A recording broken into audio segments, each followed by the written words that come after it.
reason you're hearing a lot about BA.4/5 is actually related to this reinfection question. All of the variants prior to this, we were not seeing a lot of reinfection with the current variant.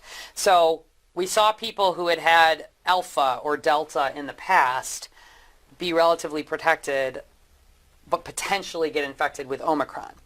Everything's been Omicron since January, to be clear. All of these subvariants are different versions of Omicron.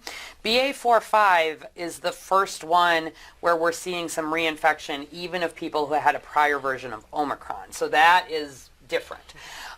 It is still not as likely that you will be reinfected if you had COVID recently. But to be honest, we are seeing some more of these infections. And especially if you're counting on a Omicron infection from 6 months ago, like, don't be counting on that infection.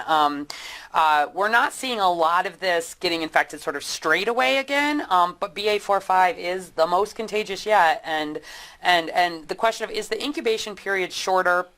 I wouldn't say the incubation period is shorter, but we're seeing, it's been getting shorter compared to what the original was, but we are seeing people often have just upper respiratory symptoms. They're having colds, they're having sore throat, sometimes they're having fever. We're not seeing a lot of that severe illness, especially in people who are up to date with vaccine, because the secondary part of your immune system kicks in and helps. But we're seeing people, they can stay positive for a little longer. And so even if you're not that sick, you can still spread COVID. And so back on Francie, I don't anticipate changes to the isolation or quarantine protocols soon. We have different isolation and quarantine protocols for different viruses, depending on how the virus behaves. And so, if you look at Ebola, you can spread it for 3 weeks. If you look at measles, there's a time period.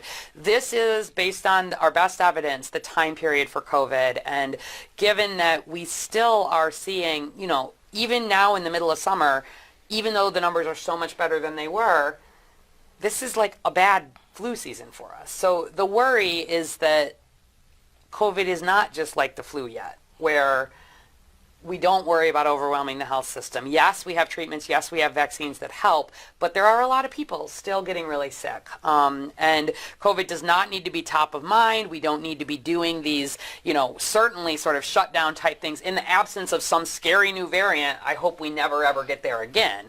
But it is balancing sort of risk and benefit there. So I think the isolation and quarantine, I don't expect that to change soon.